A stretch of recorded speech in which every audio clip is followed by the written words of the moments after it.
Semoga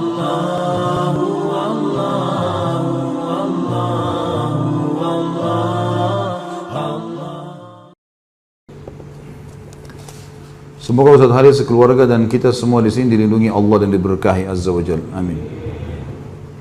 Berhubungan dengan tema neraka, ada satu kebiasaan yang bisa menjerumuskan saya pribadi ke neraka karena ketidaktahuan dan tidak cukup ilmu saya. Bagaimana melakukan sesuai sunnah? Karena saya takut asal ikut-ikutan. Kebiasaan tersebut adalah tahlilan atau ngelayat. Tolong jelaskan sedetail-detailnya Ustaz. Berdasarkan pengalaman Ustaz Khalid pribadi, gimana sikap kita yang benar jika mendatangi acara seperti ini dan sikap kita bila mengadakan acara itu, dan bagaimana menolak orang yang akan melakukan pengajian buat si mayit. Ini sesuai dengan tema nggak nih? Nah, kok bagaimana lolos sortiran? Dari kiri, dari sini kok. Membela diri Marwan ini. Ada malaikat yang catat.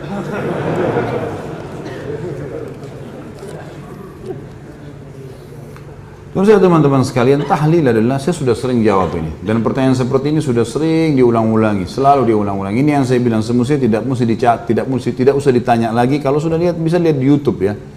Karena saya lihat pertanyaan seperti ini yang selalu dijadikan sebagai pemicu ya. Ini Ustadz Wahabi nih, larang berzikir, padahal dia tidak paham apa yang kita jelaskan. Tahlil adalah la ilaha illallah, bagus tahlil itu. Tahmid, alhamdulillah. Takbir, Allahu Akbar. Zikir adalah ibadah kepada Allah. Bahkan satu-satunya ibadah yang dari dunia sampai ke surga masih dikerjakan hanya zikir. Sholat sudah nggak ada, haji nggak ada, zakat sudah nggak ada di surga, tapi zikir selalu. Nggak bisa lepas itu. Karena nafas mereka ahli surga, nanti kita belajar di dalam buku kita ini, itu adalah tasbih dan takbir, tahlil. Mereka selalu menyebut, memuji Allah di surga. Jadi ini ibadah tidak pernah luput ini, gitu kan? Kalau teman-teman ikuti ceramah di YouTube, saya juga panjang lebar jelaskan sebagian darinya, penjelasan masalah ini di judul Dahsyatnya Doa. Panjang lebar saya jelaskan masalah itu. Tapi yang jelas teman-teman sekalian, zikir adalah ibadah kepada Allah. Cuman setiap ibadah yang kita kerjakan harus sesuai panduan Nabi Sallallahu Alaihi Wasallam. Begitu. Zikir Nabi kerjakan, iya. Zikir habis sholat, ada zikir pagi sore, gitu kan? Ada zikir yang beliau baca, misal atau doa dibaca pada malam hari, ada dibaca pada saat sujud, pada saat ruku, ada tempat-tempatnya semua. Nabi SAW kalau memandu itu, ada yang ditentukan tempat-tempatnya, ditentukan jumlahnya, gitu kan? Baik, sekarang kita yang ditanya sekarang bagaimana kalau ada orang mati lalu mengadakan acara zikir, bagaimana acara ini? Baik, tanya sekarang, apakah Nabi SAW kalau ada orang mati berzikir di situ? Ada nggak riwayat yang menyebutkan? Satu saja riwayat, Nabi SAW pernah ada sahabat Nabi datang, orang mati, panggil, ayo sini duduk berzikir, lalu suruh membaca semua zikir. Belum ada satu riwayat pun masalah itu. Jadi kalau kita menjelaskan ini, bukan, oh ini Ustadz larang zikir, salah ini. Jangan begitu pemahamannya. Kita sedang memandu, meletakkan sesuatu pada tempatnya. Batu bata itu kalau ditaruh pada tempatnya, nanti tembok ini bisa rapi begini, ini karena batu batanya rapi, ya kan gitu. Kalau menonjol jadi jelek. Kalau kita sedang bertakziah, kita fahami dulu pertama sekali definisi takziah, meringankan beban keluarga mayit, bukan untuk mayit. Makanya Nabi SAW kalau takziah ada orang mati disuruh bawa makanan. Hai ahli Madinah, bawakan makanan keluarganya Ja'far. Waktu Ja'far mati syahid di perang Mu'tah. Karena mereka tertimpa apa yang tidak menimpa kalian. Hibur mereka, doain, begitu. Nabi SAW datang juga selama 3 hari. Tapi gak pernah Nabi duduk zikir sama mereka, gak pernah sama sekali. Jadi jangan, oh ini berarti larang zikir, bukan. Letakkan pada tempatnya saudaraku. Kenapa sih kalau kita contohi Rasulullah SAW, apa ruginya? Nggak ada ruginya kan? Sesuai dengan beliau, jadi mudah, jadi simple gitu. Saya pernah jelaskan ini, tapi sekarang saya reviewkan, saya pernah mengalami ada mertua saya meninggal di Jawa Tengah, di Jawa Timur. Kemudian pada saat meninggal di rumah sakit, alhamdulillah kebetulan saya pas ada. Kemudian saya panggil adik ipar saya untuk ngurus sama-sama jenazah. Dibawa ke kampungnya di pedalaman di Jawa Timur. Saya pergi ke sana.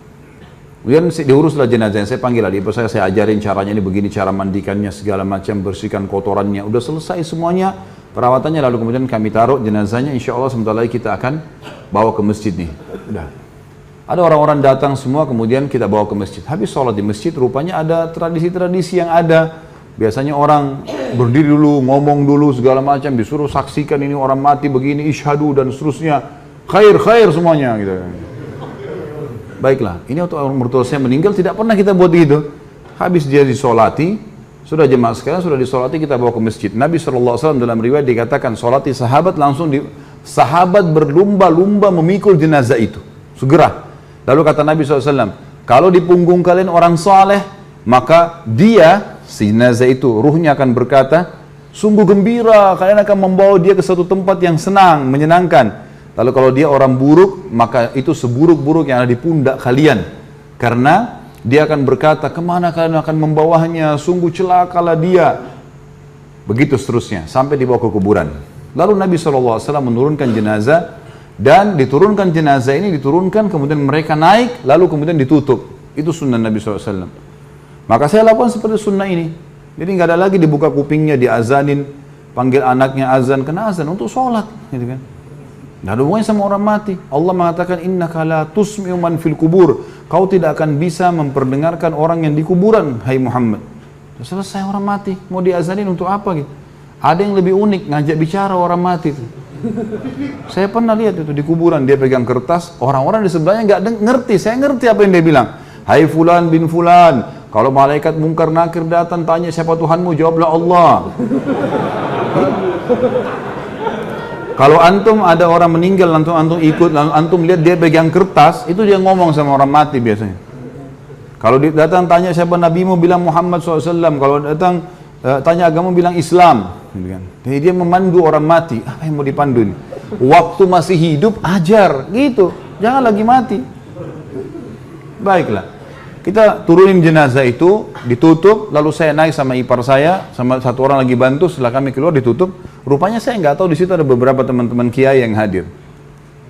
Kemudian setelah itu saya jalankan sunnah Nabi SAW. Apa sunnah Nabi? Nabi SAW waktu pernah mengubur sahabatnya, jenazah sahabatnya, langsung beliau berceramah tentang proses orang mukmin kalau ruhnya mati, maka akan datang 3 malaikat. Kiri kanannya malaikat rahmah membawakan kafan dari surga, malaikat maut dibunuh-bunuh kepalanya mengatakan, hai jiwa yang baik, keluarlah kepada pengampunan Tuhanmu.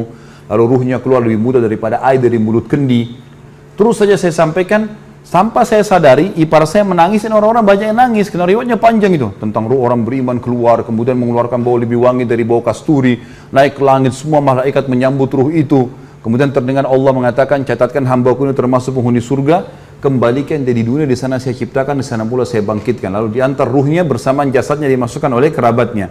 3 langkah mereka jalan masih terdengar suara sendalnya. Kemudian barulah datang malaikat mendudukkan dia, tanya siapa Tuhanmu, siapa nabimu, apa kitabmu. Kalau dia orang mukmin, kata Nabi SAW, dia akan menjawab, yuthabbitullahu alladhina amanu bil qawli tsabiti fil hayatid dunya wa fil akhirah. Allah akan menetapkan lisan orang-orang beriman untuk menjawab di dunia dan di akhirat. Kata ulama tafsir, di dunia maksudnya adalah kalau ditanya kenapa kamu sholat, kenapa kamu puasa, kenapa kamu haji, kalau dia belajar wahyu dia bisa punya jawaban, gitu kan? Di akhirat maksudnya di kuburan. Kata Ibnu Abbas radhiyallahu anhuma dalam tafsir, ini adalah di kuburan, pertanyaan malaikat di kuburan. Maka dia akan jawab dengan mudah, Tuhanku Allah, Nabiku Muhammad, dikatakan Al-Quran. Sudah selesai. Dibuka baginya pintu neraka. Dilihat neraka, dia ketakutan. Lalu kata malaikat, lihat dari apa Allah selamatkan dirimu. Ditutup, dibuka pintu surga, dayang-dayang, permadani, kelebihan segala macam. Lalu kemudian malaikat berkata, ini tempat kau sekarang. Maka dia pun mengatakan, ya Allah cepatkan waktu karena aku ingin masuk ke dalam surgaku. Lalu datang di sebelahnya orang yang tampan, wangi, bersih. Dia kagum.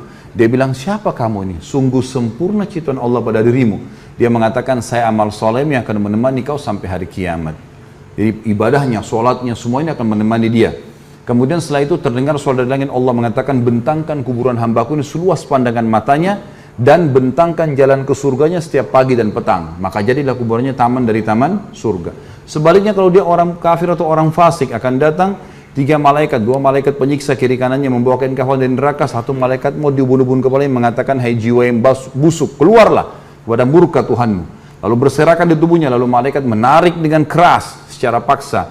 seperti ibaratnya bulu domba yang dibasahkan lalu dililitkan di pohon berduri dan ditarik dengan keras sehingga berantakan bulu domba itu.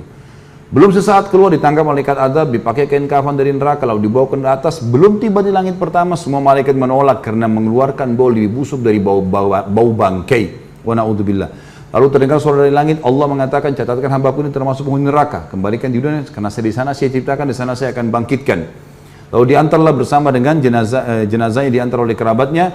3 langkah dia masih dengar, setelah itu telapak kaki mereka, setelah itu malaikat lain datang di kuburan mengatakan, berdudukkan dia tanya, siapa nabimu, siapa Tuhanmu, siapa nabimu, apa kitabmu. Dia tidak bisa jawab. Dia hanya mengatakan, atau apa ya gitu. Saya cuma ikut-ikut dulu orang bilang gitu. Walaupun dia orang muslim tapi banyak dosanya tidak sempat tobat begitu. Lalu dibukakan baginya pintu surga, dia kagum tercium bau yang wangi. Lalu malaikat bilang, lihat dari apa kamu haramkan dirimu. Kamu bisa di sini, tinggal sholat, tinggal puasa, tinggal patuh, selesai, gitu kan? Masuk sini. Tapi ditutup sekarang. Ini tempat kau sekarang, neraka dibuka dengan siksaannya segala macam. Maka dia berdoa mengatakan, ya Allah jangan kau cepatkan waktu karena aku tidak ingin masuk ke dalam nerakaku. Lalu datang di sebelahnya orang yang buruk tampangnya, baunya busuk, menakutkan. Dia bilang, pergi kamu. Siapa kamu? Sungguh buruk ciptaan Allah pada dirimu. Maka dia mengatakan, saya amal buruknya akan menemani kau sampai hari kiamat. Kemudian datanglah malaikat yang tidak punya pendengaran dan penglihatan. Ini Allahu alam, Allah lebih tahu maknanya, tapi kita imani, gitu kan? Membawa sebuah besi yang kalau seluruh jin dan manusia bersatu untuk membalikkan, mereka tidak akan mampu. Yang akan dihantamkan ke kepala jenazah ini, kemudian dia hancur, lalu diutuhkan kembali begitu terus sampai hari kiamat. Itu keadaannya. Maka riwayat ini saya sampaikan teman-teman sekalian, pada saat itu ternyata ada yang sempat menangis. Ya.